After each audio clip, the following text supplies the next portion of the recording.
La vida no es perfecta, se habrán dado cuenta. Tiene sus accidentes, tiene sus cascadas, tiene sus escombros que hay que tratar de saltear. Pero la vida tiene significado. La vida significa algo.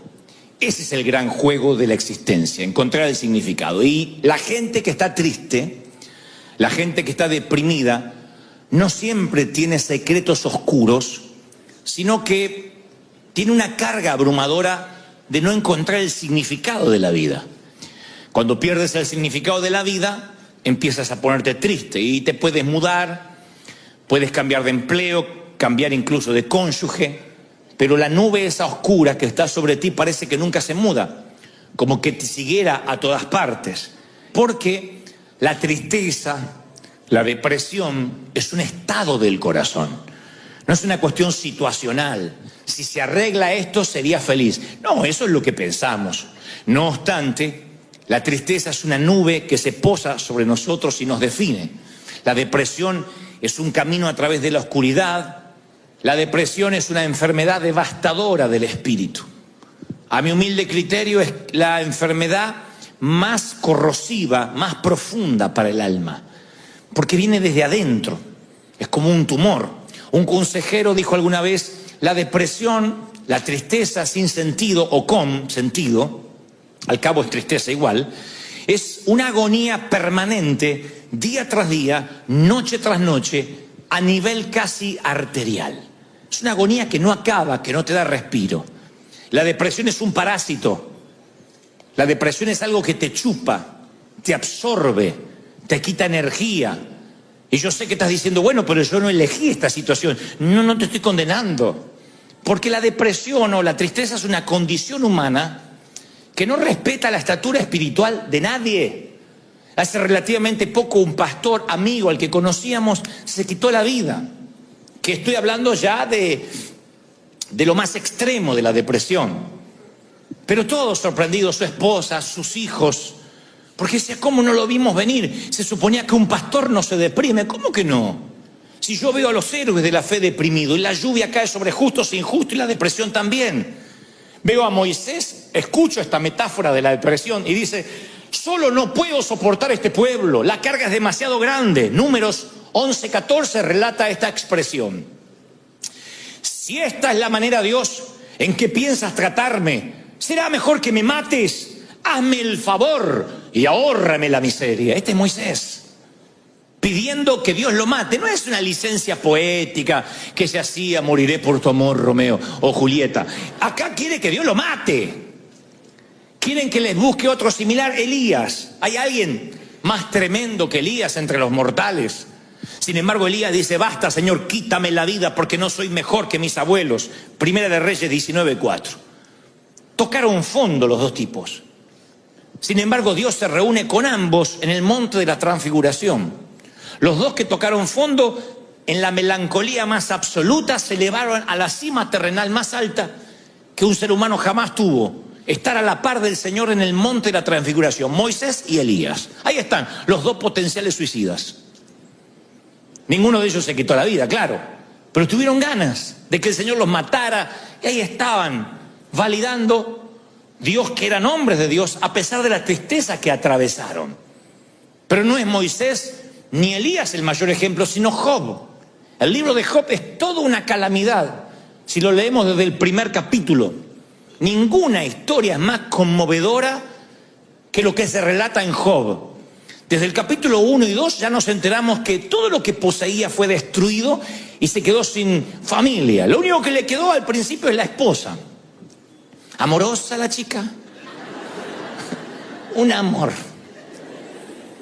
Le dice: maldice a tu Dios y muérete. Lo instó al suicidio al viejo. Maldice a tu Dios y muérete, le dijo la mujer. Miren qué linda compañera de viaje, ¿eh? Pero Job supera las pérdidas físicas rápidamente. Lo que le preocupa a él, que es lo que nos preocupa a todos cuando pasamos tristezas, es la falta de respuestas. Job era un hombre millonario y supongo que era inteligente y podía hacerse de una fortuna otra vez. Pero no entiende por qué. ¿Por qué perdió todo? Si él no estaba en pecado, si él no metió la pata.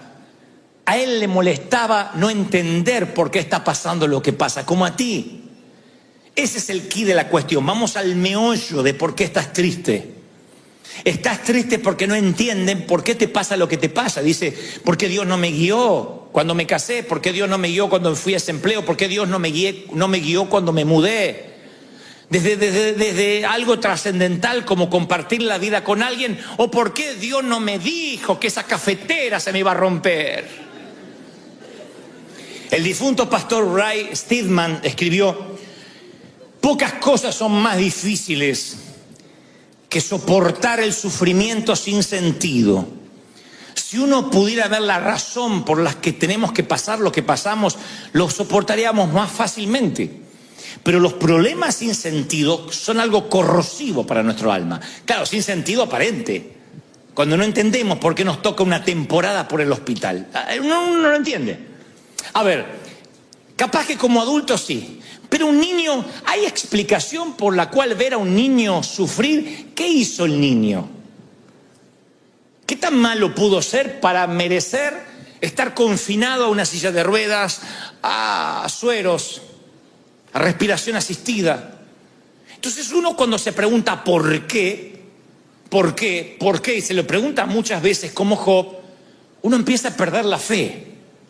Uno empieza a perder la esperanza. Porque a medida que más se arraiga la tristeza, más se pierde la esperanza. Y sin el ancla de la fe, sin el ancla de la esperanza, es muy difícil revertir la situación. Por eso Job está paralizado y pregunta más de 6 veces en un capítulo, ¿por qué? ¿Por qué? El Señor Jesús pregunta a su Padre, ¿por qué me has abandonado? Y ni Job ni Jesús en ese momento reciben respuesta. El Hijo de Dios no recibe respuesta del Padre, ¿por qué me has desamparado? Job no las recibe en todo el libro, ¿eh? Dios no le responde por qué. Y por lo que veo, nunca lo supo. Y no está mal preguntar por qué. El problema es pensar que nos merecemos, que Dios nos debe una respuesta. Porque ahí es cuando cerramos nuestro corazón hacia Dios. Cuando ya no es una pregunta, sino una exigencia al Creador. Y decimos, Dios me debe una respuesta, Dios exige una respuesta. No somos quién para exigir respuesta, Dios es Dios. Dios sabe que no va a permitir más carga en ti que la que puedes soportar. Él no te va a dar más carga de la que tú puedas resistir. ¿Están conmigo, sí o no? Muy bien. Vamos entonces a las causas. Primero le voy a dar la patología y después la terapia para que se lleven a casa y vayan a la farmacia más cercana a reclamar el medicamento que les voy a recetar hoy. Pero vamos a las causas, porque alguno está pensando, pero yo tengo depresión o no. Bueno, vamos a las causas. Hay causas que son situacionales. O sea, esto es sencillo. Hay un vínculo muy fuerte entre lo que nos pasa y lo que sentimos. O sea, si te está yendo mal, vas a pasar momentos de tristeza y se te respeta. Si ves que el saldo del banco es muy inferior a las cuentas que tienes sobre la mesa, no vas a celebrar. No voy a pretender, sonríe, ¡ja, ja! Te llevan preso, aleluya. Ve con gozo a Collection, no pasa eso. Uno se entristece, ¿no? Uno choca el auto. ¿Quién choca el auto y dice, ¡ja, ja! ¡Bendecido! ¿Quién? A menos que estés entiquelado, te entristeces. Y dice, no, aunque lo pague el seguro, te entristeces. Ahora, esa tristeza puede ser crónica, puede ser momentánea o puede ser el detonante de una tristeza que después no se va. Esas son situaciones, causas situacionales. Una situación pudo haberte metido en un valle de sombra. Tú dices, sí, la verdad que sí, ahora que lo pienso fue aquella situación, aquella muerte, aquella noticia. A veces lo que te pone triste son causas físicas, lo que te deprime. Vieron que yo siempre hablo de lo que es somatizar. La somatización es que cuando tu alma se duele, el físico lo refleja. Lo dicen los médicos. Dicen, este cáncer es porque sus defensas bajaron. Las defensas cuando bajan, el sistema inmune es atacado por cualquier otra enfermedad. No tienes defensas naturales. Entonces dicen somatizó, se enfermó. Pero exactamente al revés es igual.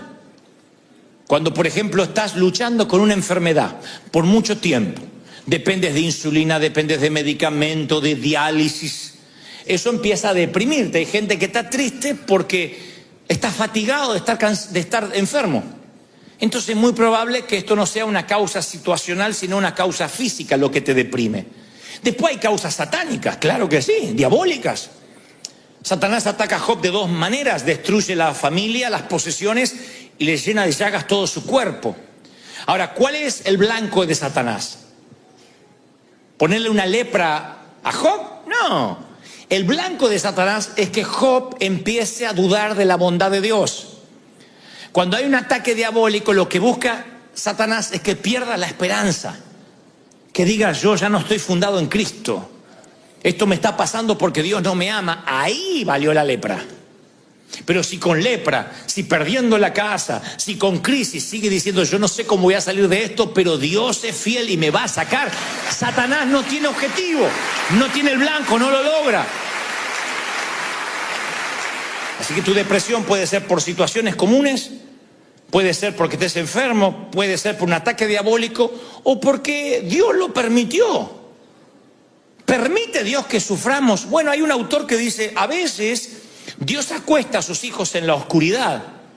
Dios permite el sufrimiento. Te voy a decir algo que no te va a gustar escuchar, sí. Pero nunca cede el control, nunca. Nunca te dará más carga de la que sabe que podrías llevar. Pero la Biblia me muestra que Dios sí, a veces permite el sufrimiento. Para enseñarte lo que le enseñó a Job, que Dios sigue estando a cargo, aunque no veas una luz al final. Lo que pasa es que cuando uno pasa por el valle cree que está en el infierno, no, está en medio de picos elevados. Dijo alguien alguna vez que según lo alto de una ola será lo profundo de la depresión luego. Se llaman bajones, lo viven los artistas, lo viven aquellos que están ante un gentío, un público, y después tienen que quedarse con su propia soledad.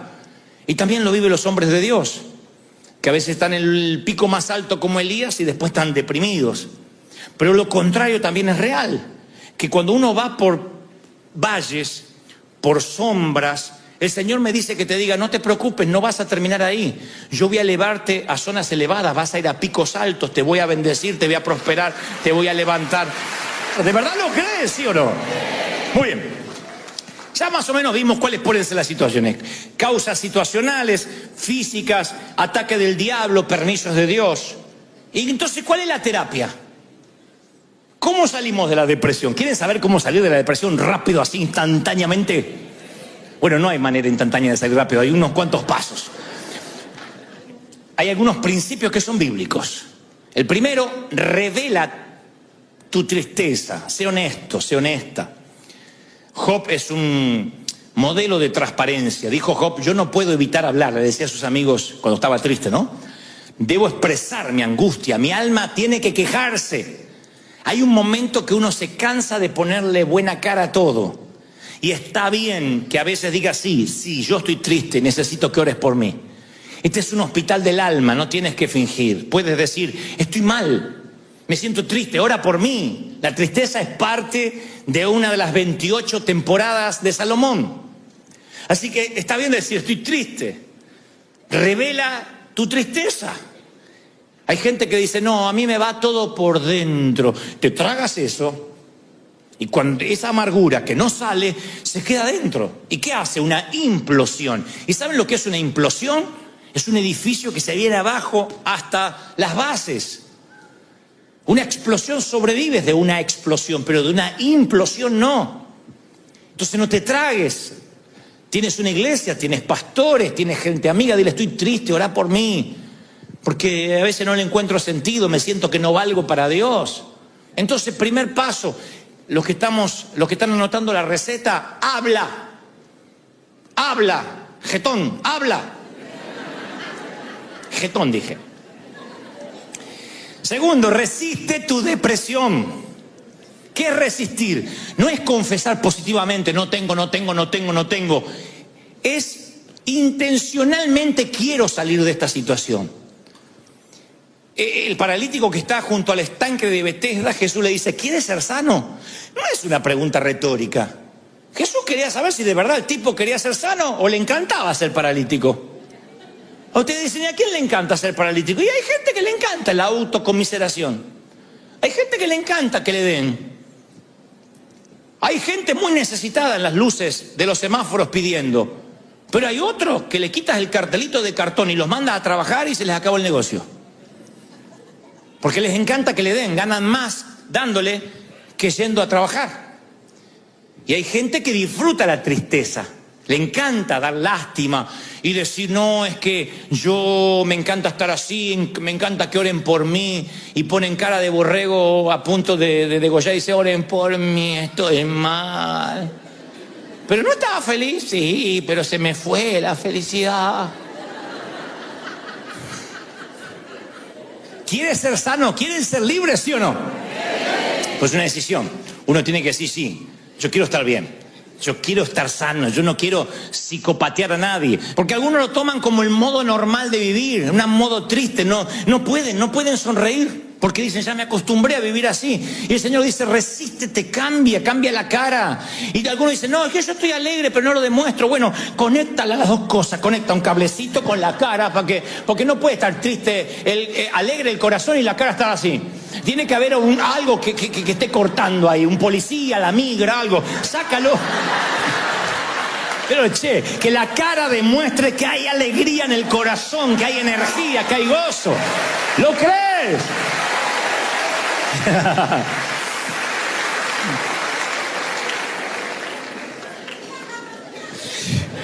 Al opuesto a la depresión, el doctor psiquiatra, el famoso Karl Menninger, dijo, quien está triste, yo le recomiendo que cierre su casa con llave, vaya al otro lado de la ciudad, busque a alguien necesitado y haga algo por esa persona.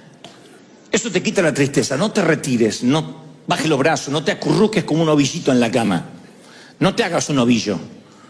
Dile, no, yo tengo que salir a trabajar. No dejes que el cómo te sientas controle tu estado de ánimo. Nunca dejes que la manera que te sientes te controle. Porque cuando pones al volante de tu automóvil tu emoción, la manera en que te sientas, eso va a dirigir tu vida. Yo no puedo permitir que las emociones manejen mi estado de ánimo. ¿Por qué? Porque soy el piloto de un avión. Imagínense que estás en el avión y sube el piloto. Ahí está. Me peleé con la bruja, mi mujer. No sé cómo voy a manejar hoy, Te baja rápido, dice tu abuela, que yo dependo de este. Yo decía que el piloto esté bien. Porque te subes a su vuelo y te tiene que llevar a casa, a destino. Entonces tú no puedes permitir que las emociones determinen quién eres. Si tú no sientes la presencia de Dios, ve tu vida cristiana en fe. Ora, ofrenda, sirve, anima, ministra, porque dice la palabra, vivimos por lo que creemos y no por lo que vemos. 2 Corintios 5:7. Vivimos por lo que creemos y no por lo que vemos. Entonces yo vivo por lo que creo. A veces siento a Dios, a veces no lo siento. A veces estoy tan seguro de la salvación y a veces digo, seré salvo. No importa, yo lo creo. A veces ofrendo sabiendo que viene la cosecha y a veces ofrendo dudando si viene la cosecha. No importa, yo vivo en fe. No permito que mis sentimientos manejen mi estado de ánimo. Me congrego con ganas y sin ganas. Sirvo al Señor con ganas y sirvo sin ganas. Ahora, Job llega al final de la vida y dice, Él sabe dónde yo voy. Y cuando me ponga a prueba saldré tan puro como el oro. No necesitaba saber por qué. Él necesitaba saber de quién se trataba la vida. Que se trataba de Dios, no de él. Y termina diciendo aquellas palabras. De oídas te había oído, mas ahora mis ojos te ven. Solamente me habían hablado de ti. Miren, un hombre que adoraba a Dios, un hombre que era santo. Reconocer que de Dios había conocido de oídas, pero que ahora lo había conocido. Nunca Dios le respondió. Nosotros sí sabemos por qué pasó lo que pasó. Él nunca supo. Se enteró en los cielos, no antes. Pero el final de la historia le redimió la biografía. Siempre lo que pase al final valida el resto. Siempre. Tú miras una película llena de complicaciones y el final está bueno, te va feliz del cine. En cambio hay una historia que parece muy bonita, Romeo y Julieta de Shakespeare, y al final termina en una tragedia.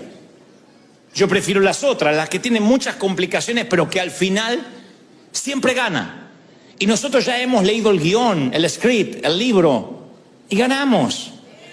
El final va a validar la historia. Lo que te pase al final, vas a salir de la depresión. En los momentos más difíciles yo quiero que recuerdes, yo conozco esta historia, ya la viví. Y aunque me toque llorar, bienaventurado aquel que pase por el valle de lágrimas y lo transforme en fuente, lo transforme en alegría, porque el Señor enjugará todas lágrimas, las va a secar. Él las va a enjugar, Él las va a secar. ¿Lo crees de verdad? ¿Lo crees? Sí, ¿verdad? Y es el final de la historia. El final siempre es bueno. Tú me dices, ¿qué elegirías? ¿Una vida feliz y un mal final? 40 años de felicidad, 50.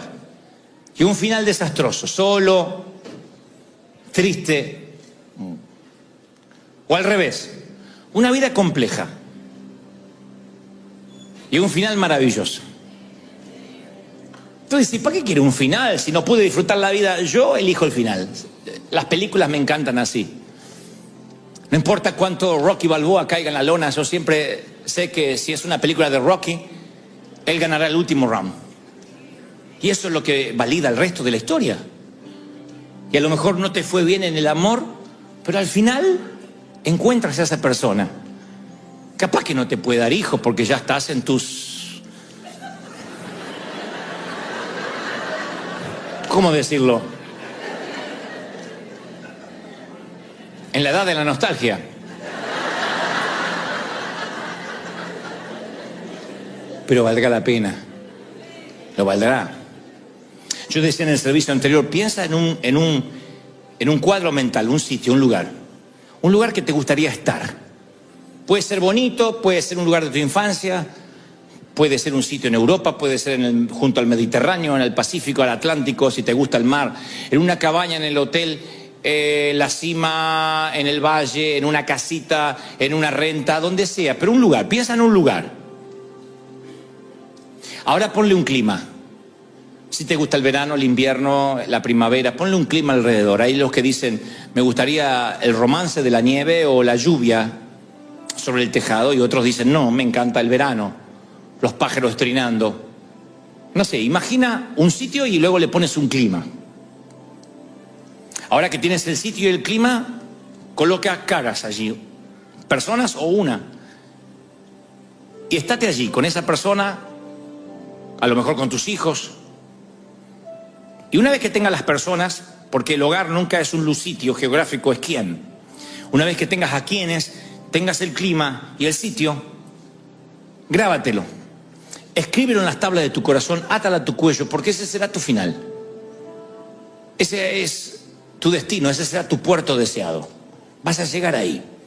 Y cuando te sientas en estados depresivos, piensa en ese sitio y que tarde o temprano Dios te lo va a dar, si no aquí en el cielo. Pero Dios te va a dar ese sitio de paz, de tranquilidad. David decía, me trasladaría como las aves a lo más alto de los riscos. No buscaba un lugar pedregoso, seco y árido, sino un sitio que para él representaba paz. Busca un sitio que represente paz y déjate llevar, tranquilo. Confía en el Señor, confía en que las cosas van a salir bien, que vas a llegar a destino. Terminaré con una historia real. Hace muchos años estábamos en Australia y yo no sé nadar y me metí en el mar simplemente para tratar de flotar un poco. Cuando vi que flotaba, cerré los ojos y dije, no hay nada mejor que tostarse al sol nadando en el océano de Australia. Cuando abrí los ojos, hasta los canguros me quedaban lejos. Estaba metros de distancia de la orilla. Y dije, ¡wow! Y me enderecé y no hacía pie. Y supe que me iba a ahogar. Lo supe. Así que hice lo que toda persona que no sabe nadar hace. Empecé a moverme ampulosamente y me chupaba para abajo la corriente.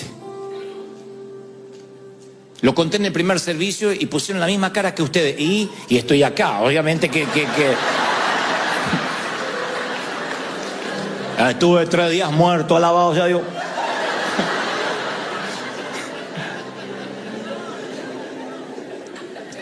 En un momento clamé al Señor, de verdad. Dije, Señor, ayúdame, ayúdame. Y la respuesta fue sencilla. Pero básicamente me ayudó para el resto de mi vida. Quieto. Yo sentí el Espíritu Santo diciéndome, quieto, relájate. Y fue lo que hice, no podía hacer nada. Si me iba a ahogar, no iba a ahogarme braceando o haciendo esfuerzo, desgastando mi energía. Así que me quedé quieto. Y la marea, poco a poco, me fue llevando de vuelta a la costa hasta que volví a hacer pie. No olvidaré nunca más esa sensación. La marea simplemente me fue llevando, fue maravilloso. Me llevó hacia la arena. En vez de hundirme, la marea me llevó a casa. Todo se trata de confiar y esperar. Cuando estés triste, descansa en el Señor. Confía de que el final de la historia va a estar bien.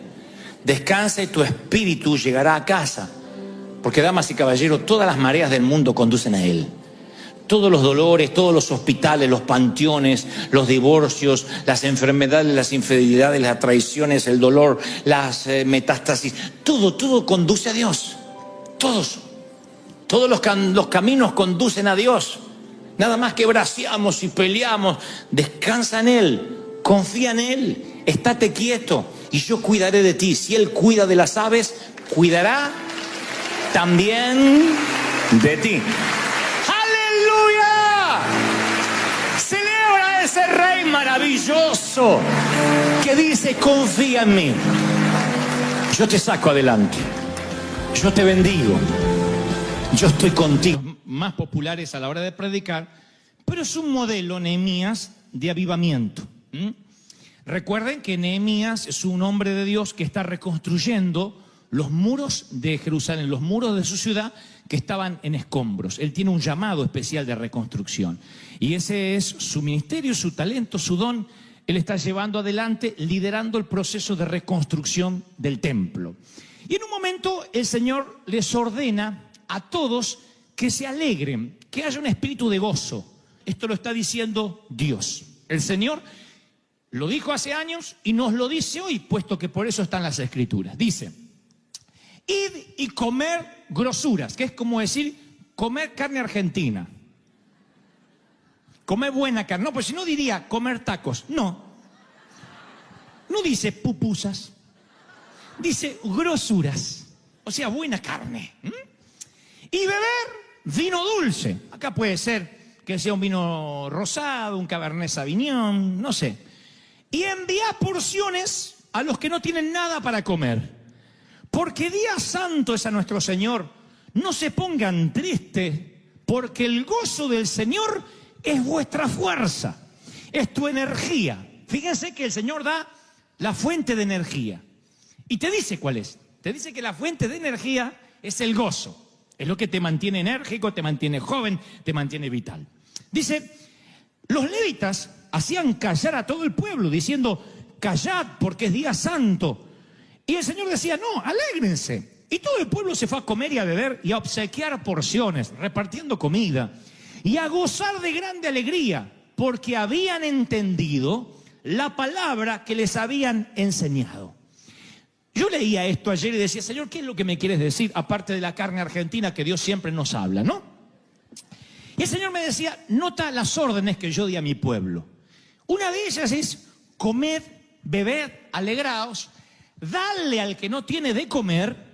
Los levitas decían, no, quédense callados, porque no hagan mucho alboroto, no hagan bulla, porque Dios es un Dios santo. Y Dios dice, no, yo creo que hagan algarabía, que beban, que coman, que disfruten, que celebren, que le den porciones a los que no tienen con grande alegría, porque eso hace un pueblo que entienden la palabra que les fue enseñada. Luego, la Biblia narra que había otro gozo en el pueblo, y era el pueblo que celebraba alrededor del becerro de oro. Y el Señor dice, hay que conocer, hay que tener discernimiento para saber la diferencia entre el verdadero gozo y el regocijo carnal, porque Moisés desciende del monte de estar con el Señor y dice que veía un pueblo que gritaba, había alaridos fuertes, no era voz de alarido de débiles, dice la palabra en Éxodo 32:18, sino voz de cantar oigo yo. Y Moisés dice, estarán celebrando al Señor, y cuando baja de la montaña, él ve el grito de la idolatría, ve un mover que no es genuino. Y la palabra dice que hay una diferencia entre el mover carnal, cuando uno está en derredor de un becerro de oro, y el mover del espíritu, cuando uno dice, no, yo entendí la palabra. Y tú dices, entonces, ¿cómo sé si mi alegría es genuina o mi alegría puede ser carnal, natural? Y este es el secreto. Yo quiero hablarles durante poquitos instantes lo que yo considero la felicidad de no tener nada. Es una felicidad típica, porque la felicidad siempre la relacionamos con que Dios nos bendiga, con que Dios nos dé, con que Dios nos provea. Pero hay una felicidad que uno obtiene no teniendo nada. Cuando pasas por la materia, por la estación de la vida, de alegrarte, de tener felicidad cuando no tienes nada, ese es el método para saber si tu felicidad es genuina y proviene de Dios o no. ¿Están siguiendo hasta ahí, sí o no?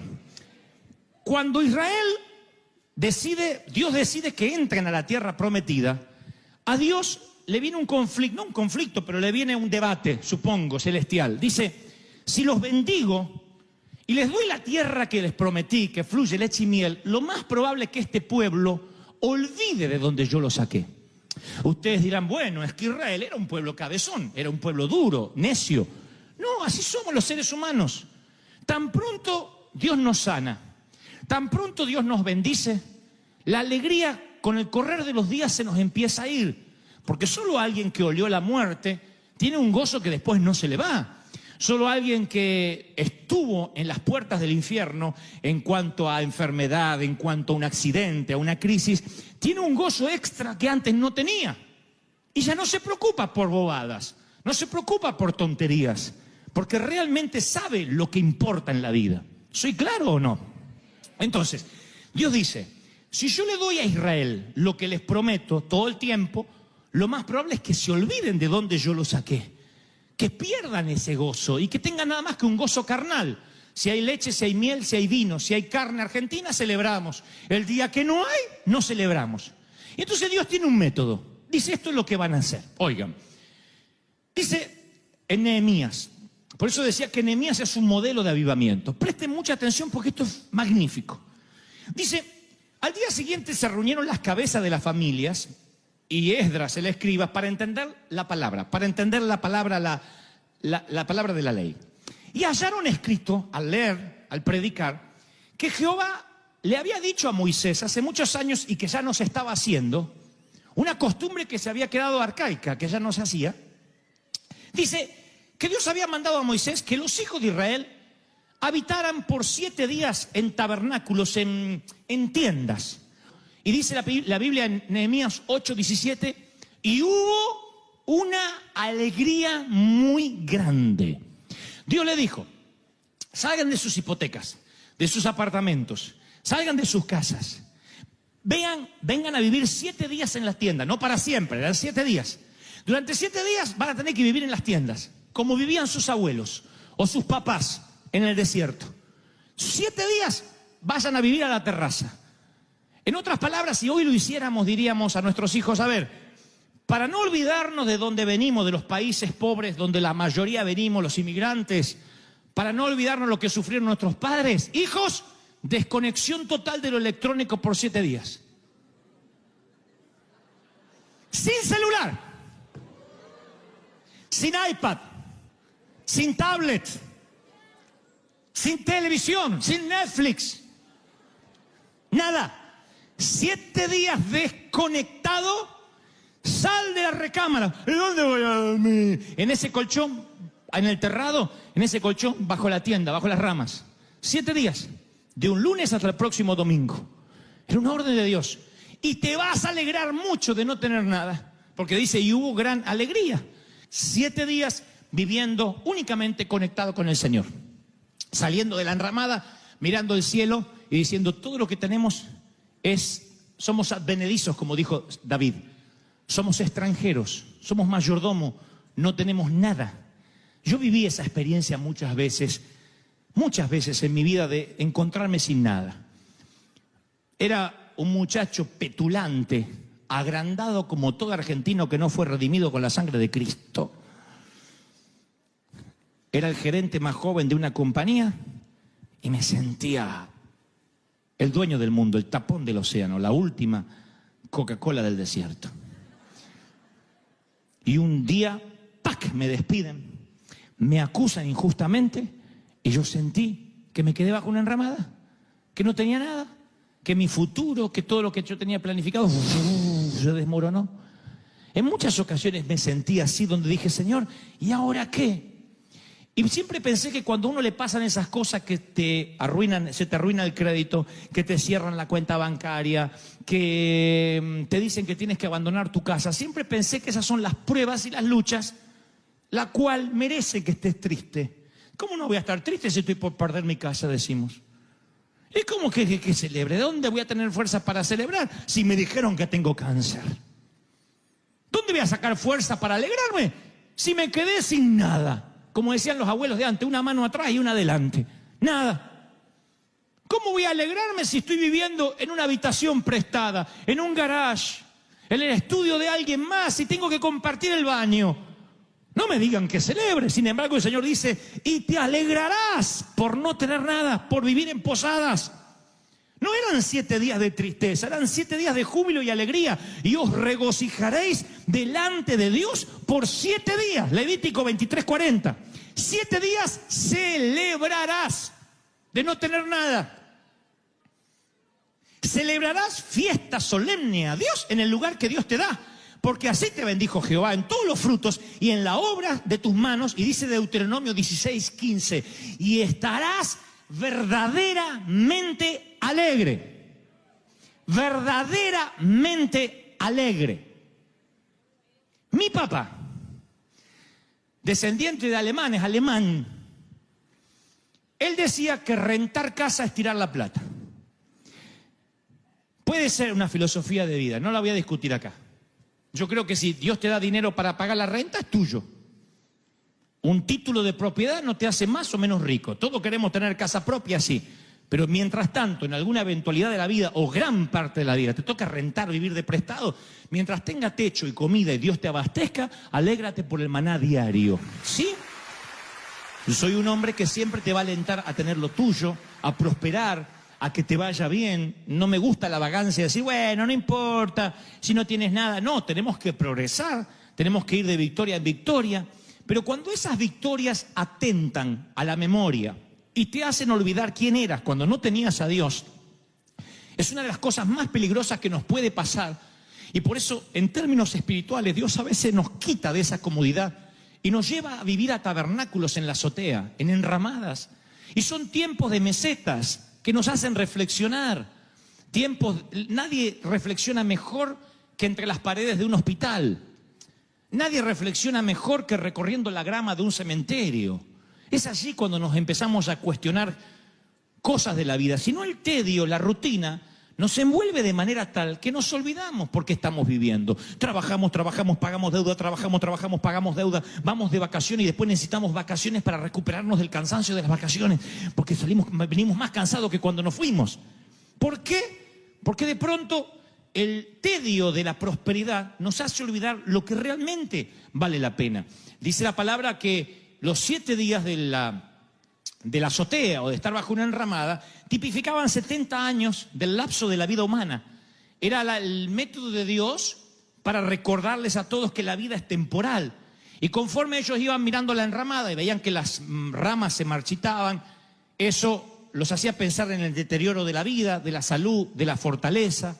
Porque Dios quería que sus mentes y sus corazones estuviesen puestos en la eternidad. David era multimillonario, el rey David. Era uno de los reyes más millonarios que jamás tuvo la historia. Sin embargo, él dice, porque forastero fui, soy advenedizo. Advenedizo significa extranjero, inmigrante de por vida, de paso. Él sentía que aunque era rico, él estaba de paso, porque había entendido lo que era la eternidad. Por la fe, Abraham, siendo llamado, salió del lugar que había tenido como herencia sin saber por dónde iba. Por la fe habitó como extranjero en la tierra prometida, morando en tiendas, sabiendo que tenía una promesa.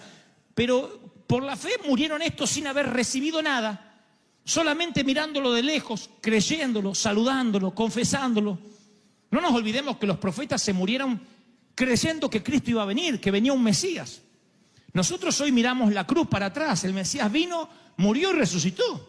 Ellos miraban para adelante. Algún día va a venir un Mesías a morir y resucitar. Y la mayoría se murió, o acaso todos, sin verlo. Dice, ellos buscaban una patria, dice la Biblia en Hebreos, sabiendo de dónde habían salido y tenían quizás añoranza de volver, pero anhelaban algo mejor, anhelaban una ciudad eterna que nunca pudieron ver. Nunca pudieron ver y sin embargo creyeron, nunca falló su fe, nunca pudieron ver esa tierra prometida. Mi pregunta es, ¿y si nunca pudieras ver esa esperanza que tienes, aún así seguirías gozoso? Porque tu vida es eterna, no es solamente lo temporal de aquí. La vida, dice Max Lucado, genial escritor, es semejante a dos constructores. Un constructor niño que construye castillos de arena con su palita roja y su balde azul en la playa, y otro constructor adulto que construye a base de hipotecas, planos, arquitectura. De eso se trata la vida, de dos constructores, véanlo, el niño con la palita roja, el balde azul, y el hombre construyendo con sus líneas de crédito y sus préstamos bancarios. Los dos construyen igual, a los dos les pasará lo mismo, excepto que el niño conoce las reglas de juego y el adulto no. El niño cada mañana que está cerca de la playa va y construye su castillo de arena. Y empieza a construir sabiendo que al final del día el océano se va a devorar su construcción. Aún así construye cerca del mar y construye su gran castillo con su palita y trae arena húmeda y construye una gran creación. Su padre le dice, niño, el océano se llevará todo, promediando la media tarde. Aún así el niño sigue construyendo. Y cada hora que va pasando, el océano rompe su ola más cerca que la anterior. El gran quebrantador hace... y le va alertando al niño que se llevará su construcción a lo profundo del océano. Así que el niño, cuando termina de construir, lo que hace es alejarse y esperar que el océano haga... y destruya las primeras torres. El niño suele celebrar. ¡Woo-hoo-hoo! Ahora se lleva la torre más grande.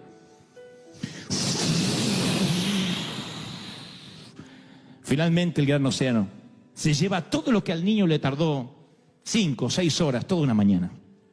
¿Qué hace el niño? Toma el baldecito azul, la palita roja, la mano de su papá, celebra y regresa a casa. ¿Qué hace el adulto? Construye casas, hipotecas, compra autos. Tengo que tener una casita propia. Y el océano, año tras año, que lo cumpla feliz. Que lo cumpla, que lo cumpla. Duele acá. La cintura molesta. La vista no es lo mismo. Empiezas a alejarte así,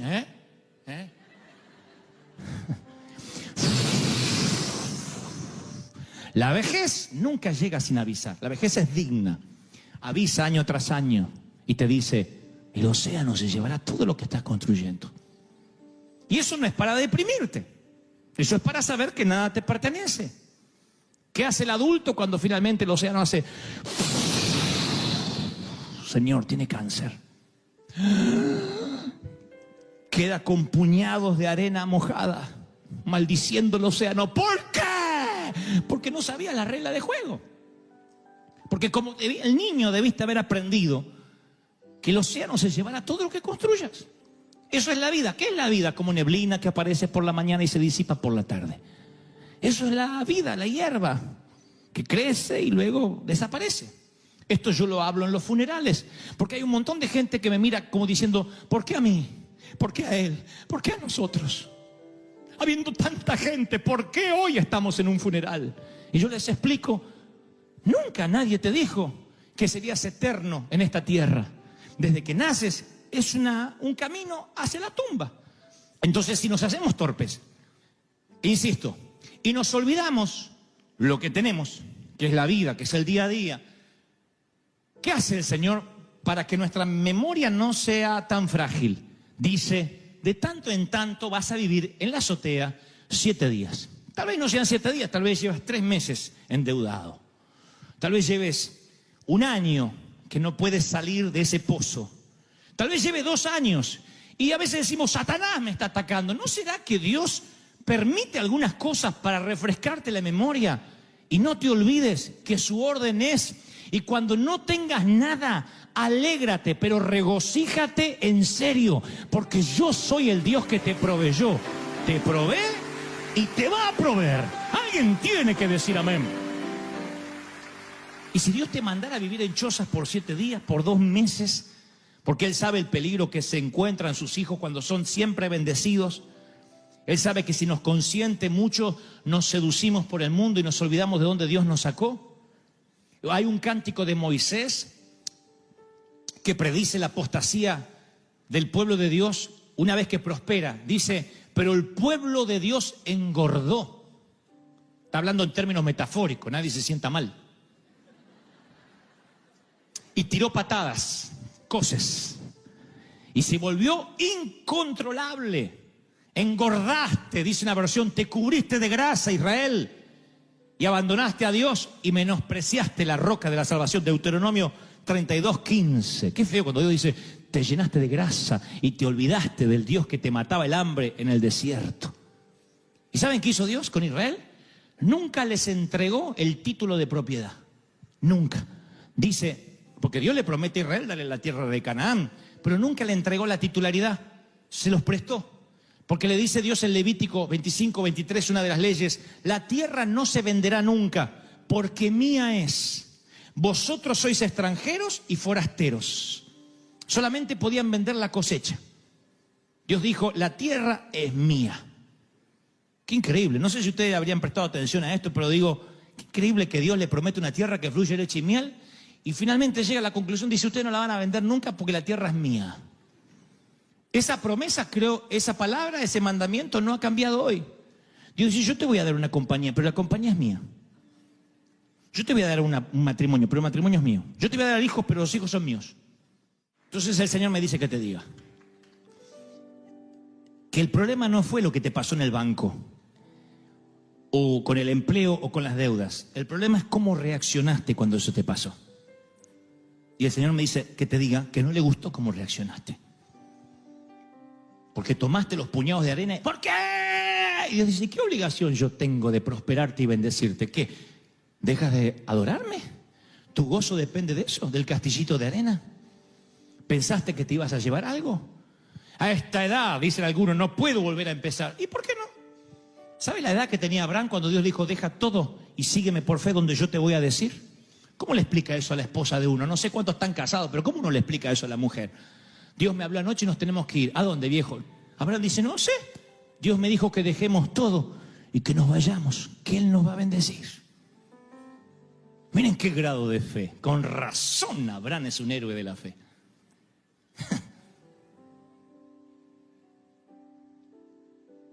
El problema no es la enfermedad, el problema es cómo reaccionaste a la enfermedad. La tristeza que te agarró. Dios dice, ¿no confiabas en mí? Sí, pero yo estaba sano, Señor. Y bueno, ¿no confías en mí? Jesús lloró. Uno de los versículos casi más cortos de toda la Escritura. Jesús lloró. ¿Cuándo? Cuando ve las hermanas de Lázaro que dice, si hubieses estado aquí, mi hermano no habría muerto.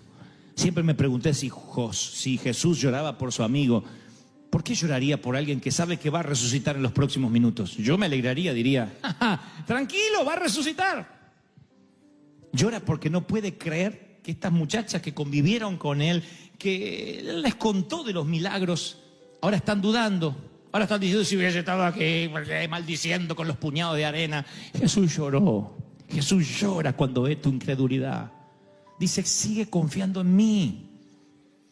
A pesar del diagnóstico, a pesar de la crisis, a pesar de lo que dicen los médicos, confía en mí y agradece, regocíjate con la carta de desalojo. No esperes la carta de reivindicación. Perdón, nos confundimos con usted para salir a celebrar, porque eso es adoración en la orilla incorrecta. El pueblo de Israel celebró al Señor una vez que cruzó el Mar Rojo. Y Dios le dijo a Moisés, no me gustó esa canción. Debieron haber cantado cuando el faraón estaba detrás. Debieron haberme alabado en fe. La alabanza en fe siempre alegra más al Señor que la alabanza una vez que te bendijo. Entonces yo creo que el Señor, mal valga el ejemplo, digo, cuando Él ve que te alegras igual, cuando dice yo me voy a contentar igual, no tengo, pero me voy a alegrar con lo que Dios me dio. Bueno, no puedo cambiarme la ropa todos los días. Bueno, no puedo comer lo que quisiera comer, pero vamos a alegrarnos igual. No hay regalo para los chicos en esta Navidad, pero aunque sea, vamos a poner, no sé, una galletita, algo chiquitito, simbólico, y los niños se alegran igual, en vez de decir, y mi iPad, en vez de decir eso. Si tu hijo se empieza a comportar miserablemente así, y te dice, papá, ya salió el nuevo iPhone y no lo tengo, tienes urgentemente que desconectarlo mínimamente 7 días y mandarlo a la azotea a que se acuerde de dónde viene, a dónde va. Veo a los padres diciendo, ¿viste? Pero es verdad, es hora de desconectarlo, porque a veces creemos por derecho aquello que tenemos que tener como providencia, como bendición. ¿Me estás siguiendo, sí o no? Desde respirar, desde levantarte, desde tomarte un café, desde desayunar, ya es extra. Es algo que no te merecías y Dios te lo da. Si además de eso, Dios te da el placer de amar, el placer de soñar, de tener esperanza. Yo creo que somos personas privilegiadas. No debería haber ningún triste, por lo menos en River Church jamás. Porque que yo vea a todos, la mayoría de ustedes, creo, están respirando, ¿sí o no? Y si alguien ya no respira, avísenme que lo sacamos rápido. Pero todos están respirando. Eso es un privilegio, el tener pulmones, el respirar. ¿Qué va a pasar el año que viene? No sé, porque la tierra es de Dios y somos mayordomos de Él. Y le podré dejar un legado a mis hijos y vamos a trabajar duro. Pero si no se puede, no se puede. Hay de los que empezarán con nada, hay de los que empezarán con mucho esfuerzo, hay de los que lo perderán todo y volverán a empezar una y otra vez. Y sabrán de que hay que construir un ladrillo a la vez. Con cada huracán que la vida te sorprenda, te levantas a la mañana. ¿Y cómo hago ahora que se me cayó la casa? Un ladrillo a la vez, como hiciste toda la vida. Así somos los hispanos. Y el libro de Job es el epítome del dolor. Es un hombre que pierde su familia en una catástrofe, pierde su riqueza, su salud. Pero lo peor, un día se transforma en un hombre que pierde la esperanza. Él no está confinado en una silla de ruedas, ni está conectado a sueros intravenosos, pero sí tiene lepra. Sus amigos lo maldicen, su esposa le dice, maldice a tu Dios y muérete. Se queda absolutamente solo y aislado del mundo, derrotado. Y en las circunstancias más calamitosas hay un hilo delgado de alegría que se lee en el libro de Job. Y esto es lo que determinó lo que Dios me dijo que te dijera esta tarde. Job dijo, me regocijo con un dolor inquebrantable. ¿Cómo uno se va a regocijar con un dolor? Si estás con un dolor inquebrantable, no te regocijas. Posiblemente el dolor más fuerte que yo he tenido no ha sido cuando me corté 2 dedos de la mano. El dolor más fuerte ha sido piedras en el riñón. Los que han sufrido piedras saben lo que estoy hablando. En la vesícula, en el riñón, es horrible. Y yo he estado predicando así. Son esos días que mis patitas estaban así como de ranita y ustedes no sabían por qué. Dios le bendiga, hacía yo, Dios le bendiga. Y eran las piedras, hace unos años. Yo no me regocijaba. Regocíjate en las piedras con alegría. Dije a tu abuela, yo no tengo piedras. Voy a otra versión y Job dice, salto de alegría con un dolor implacable. Salta de alegría con un dolor implacable. Está diciendo el dolor no perdona, no me da tregua y yo salto de alegría. Digo, este tipo está desquiciado además de leproso. Dice otra versión, la nueva versión internacional. Me regocijaré sin dolor a causa del dolor. Yo tuve que leer eso varias veces. Me regocijaré sin dolor a causa del dolor. Yo digo, ¿qué es lo que intenta decir Job en este hilo delgado de alegría? La palabra hebrea, para definir esa palabra alegría, aparece solo una vez en las Escrituras, esa palabra que Job usa, y habla de una alegría extraña. No es una alegría que niega la realidad, es una alegría que simplemente está diciendo, estoy bailando sobre la decepción. A pesar de tener todo a mi favor para poder estar triste y deprimido, yo voy a decir, no hay dolor, no hay dolor, no hay dolor. Y voy a continuar. Eso es lo que Job intenta decir. Así que le digo, Señor, revélame qué más dice las Escrituras respecto a esta alegría en medio del dolor, porque sé lo que ustedes sienten cuando un pastor te dice, hermano, el Espíritu Santo te va a consolar porque tu padre falleció, tu madre ya no está, vamos, fortalécete. Tú dices, sí, yo sé, pero ¿qué hago con el dolor? Y el luto se te instala en lo más profundo de tu corazón. La decepción, la traición, la muerte. De pronto, como un intruso, aparece en nuestras vidas y nos causa tanto dolor que no hay palabras que nos puedan levantar. Job está viviendo esa situación y aún así dice que logra regocijarse. ¿Ustedes recuerdan a José? Estuvo 17 años de sufrimiento, vendido por sus hermanos, y a José ese dolor le valió un posgrado de empatía. Porque cuando él estaba en la cárcel, él que era un adolescente, por lo que leo en las Escrituras, vistiendo una ropa cara, el mimado del papi, 17 años después está en la cárcel y tiene empatía y ve el dolor en un prisionero que está abatido, y eventualmente ese dolor que ve en el prisionero que está con él salvaría a 2 naciones. El dolor es el mejor profesor de teología que jamás puedas conocer. Es un entrenador de la vida. Cuando te dueles, identificas en qué necesitas crecer, qué necesitas sanar. Y por sobre todas las cosas, oigan lo que te diré. Oye lo que te diré. Reordenas tus prioridades como ninguna otra eventualidad de la vida podría ordenarla. El dolor te otorga un posgrado. Te enseña. Te reorienta. Y yo voy a muchos protagonistas principales de las Escrituras, veo a un Job que perdió todo, a Sara luchando con esterilidad, Moisés fugitivo por 40 años, David con un suegro que intenta matarlo, María Magdalena endemoniada, Pablo que tenía recuerdos de asesinato impregnados en su alma. Todos tenían algo en común, oyeron a Dios en su hora más oscura, en lo que se llama la noche oscura del alma. Ahí oyes a Dios sí o sí. No te estoy diciendo que tengas que pasar por ahí. Pero las oraciones más sinceras no se generan dentro de las iglesias, sino entre pasillos de hospital o la grama recién cortada del cementerio. Allí están las oraciones más sinceras. Allí es cuando la gente derrama su corazón. No está preguntando cómo devorar, cómo está mi vida. Clamas, no, Señor, ayúdame. Yo he visto gente enorgullecerse de ser atea, clamar a Dios con desesperación en los pasillos fríos de un hospital, ante un diagnóstico, ante una noche oscura. Entonces, yo cuando veo, insisto, a los personajes bíblicos pasando sus horas oscuras, me pregunto por qué transitaron, por qué pasaron por allí. Y me doy cuenta que había una lección que Dios estaba tratando de enseñarle.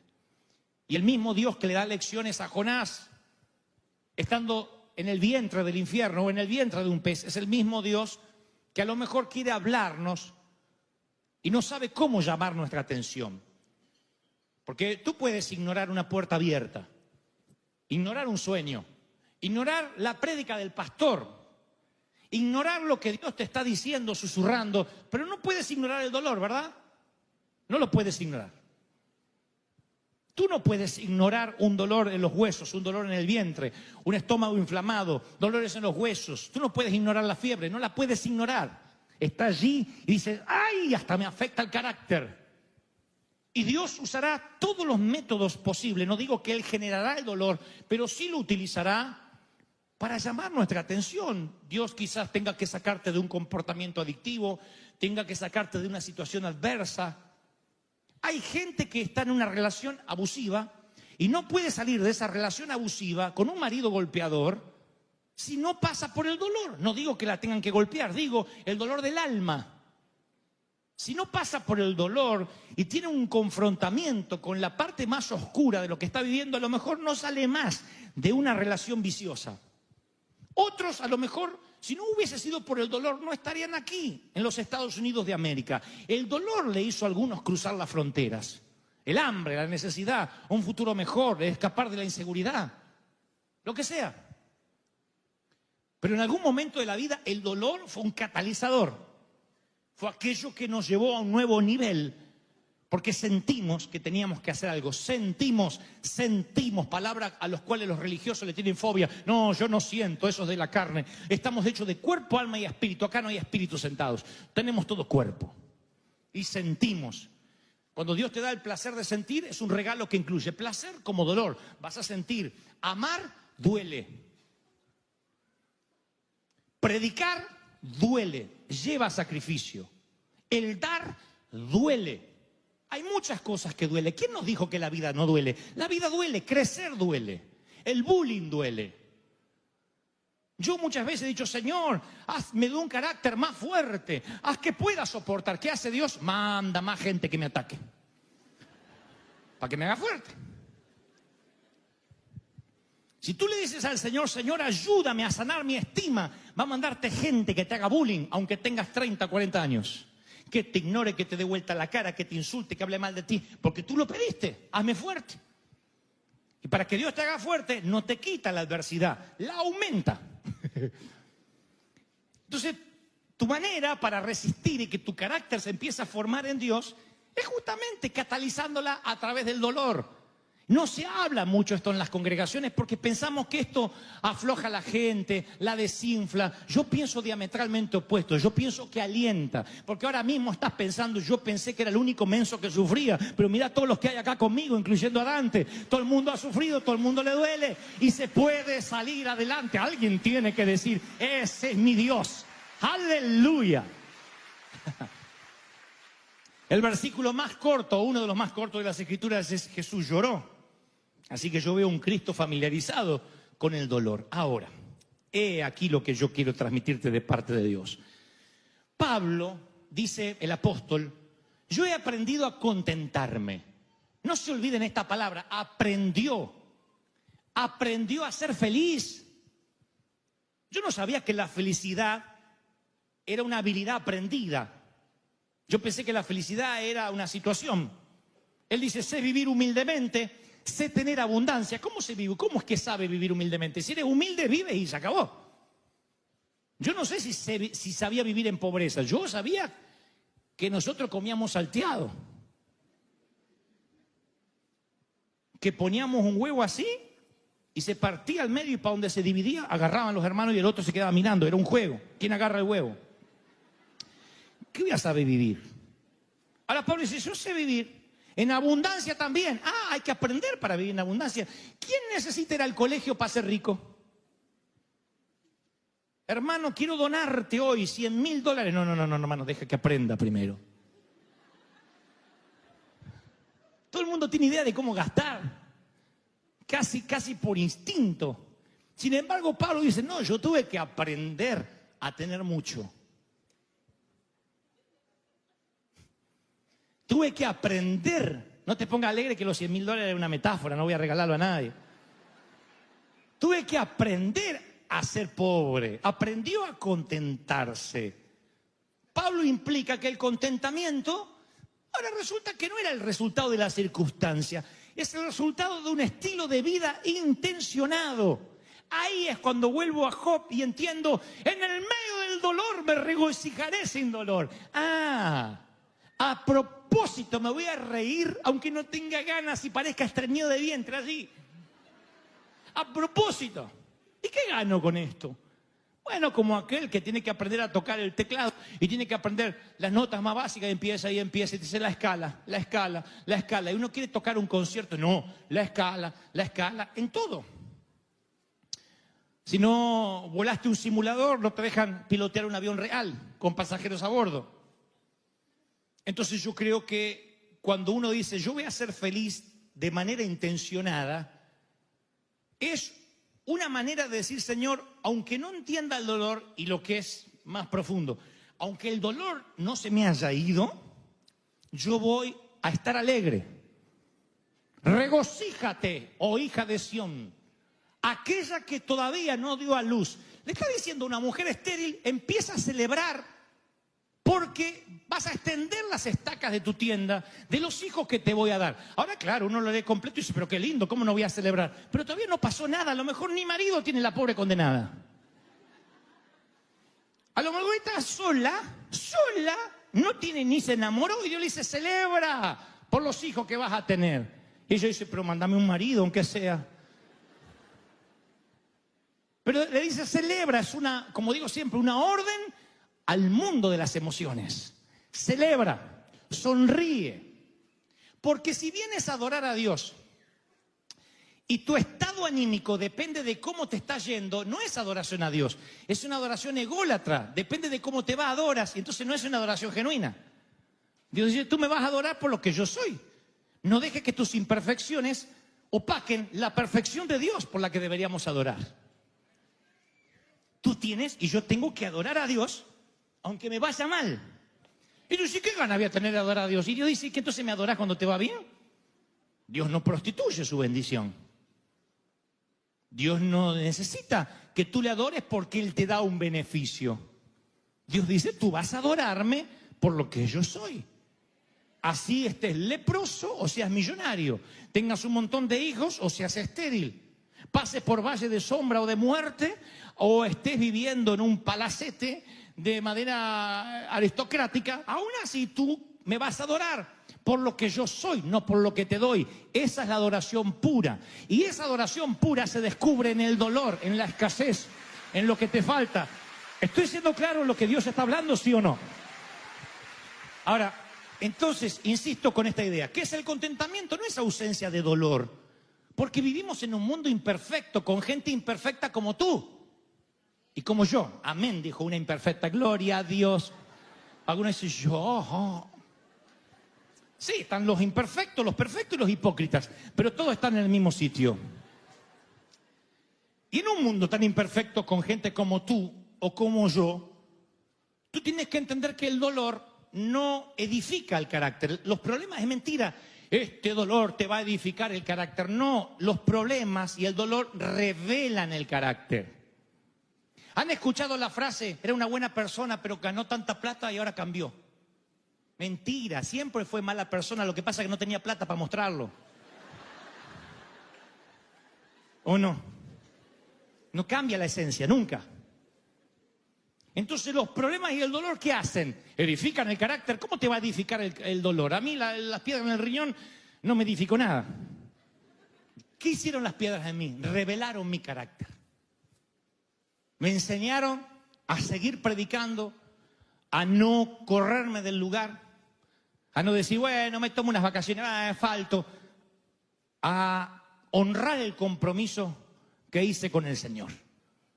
Entonces reveló mi carácter. También reveló otras partes de mí. Sacó cosas de mí muy oscuras que yo no sabía que estaban ahí. Me revolcaba así por la alfombra y me dolía todo. Me acuerdo que Liliana iba manejando y se decía, ¡para! Iba manejando, agarraba una piedrita y ¡ay, Señor! Y yo, ¡ay! Decía, Señor, llévame, no quiero vivir. Hasta que llegaba a la iglesia, a la catedral, y ahí tenía que predicar. Mi carácter fue expuesto por el dolor. Uno descubre quién es cuando pasa por valle de sombra y de muerte.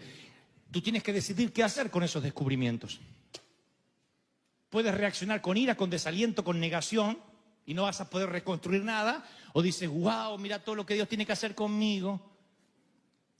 Hace unos años atrás, varios, yo venía manejando y me había propuesto usar el recorrido que yo tenía desde Buenos Aires hasta casa, hasta el lugar donde trabajaba, que era un seminario bíblico, que era largo, me agarraba unos trancones en el tránsito, escuchar prédicas, y si no tenía ganas de escuchar mensajes, alabanza, adoración. Y un día se me cruza un camión así, y tenía esas piedritas que hacen de relleno, y una hace tin, tin, tin, tin, ¡ping! Y me parte el parabrisas. ¿Vieron Hulk cuando le sale así los músculos verdes? Salió un gusano de dentro mío. Empecé a perseguir al camionero, no sé para qué, como los perros que siguen las ruedas, después no saben qué hacer. Pero empecé a seguir al camionero. Y me para al lado y dije, ¡hágase! ¡Me rompí! Y me hace... ¡Ah! Había palomas del espíritu adentro que hicieron, ¡pum, pum, pum! Volaron todas. Buitres bajaron arriba de mi auto. Me estacioné y miré. Digo, desgraciado, me partió el parabrisas, todo el parabrisas. Hice una piedrita. Dije, ¡ah! ¡Ah! Y me enojé tanto. Y ahí descubrí que mi seminario bíblico tenía algunas fisuras.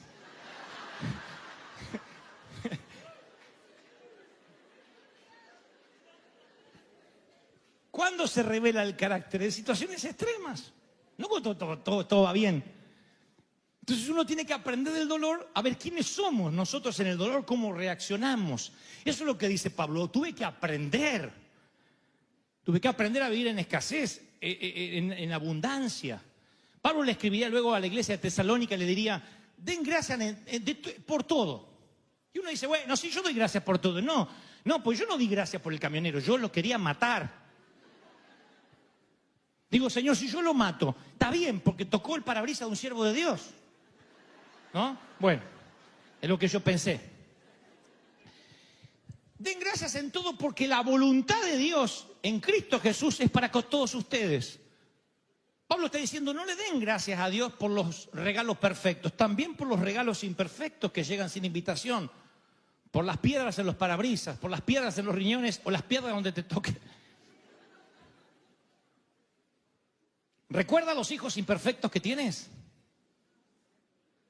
Ay, mira todos los que tienen hijos perfectos, Dios mío. Bueno, yo recuerdo los hijos imperfectos que tenemos. Y a lo mejor ellos necesitan que le digas, sabes, estoy agradecido porque Dios te hizo así. Porque tu carácter repodrido hace que mi carácter sea expuesto y yo tenga que arreglar mi situación con Dios cada noche de mi vida. ¿Recuerdas el jefe imperfecto que te tocó? Tal vez ese jefe te está mostrando de que no tienes tanta paciencia como crees que tienes. Y si tú estás esperando el compañero perfecto, el jefe perfecto, los hijos perfectos, la vida perfecta, vas a sufrir una fiebre de descontento y frustración el resto de la vida. No hay gente perfecta, no hay iglesias perfectas, no hay pastores perfectos. ¿Sabían? Tampoco, amén.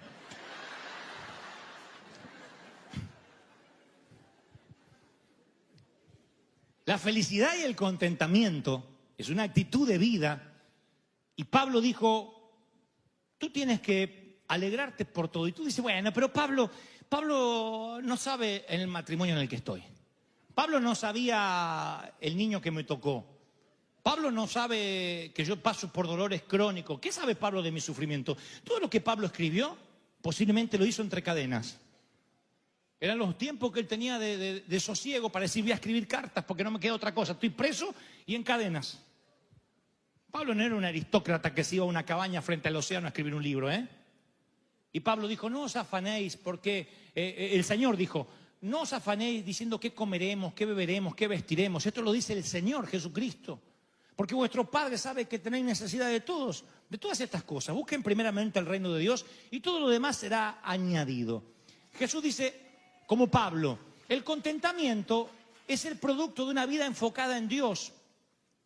Cuando te enfocas en Dios, tú puedes estar en cadenas, pasándola mal, pero tú dices, con lo mucho, con lo poco, yo voy a aprender a alegrarme. Pero si tu gozo está regulado por tu cuenta bancaria, eres tan pobre y tan miserable que lo único que podrás amasar es una fortuna. Serás tan pobre que lo único que tendrás es dinero, si tu vida está regulada por lo que acumulas en el banco. Tiene que haber algo más que supere tus cuentas bancarias.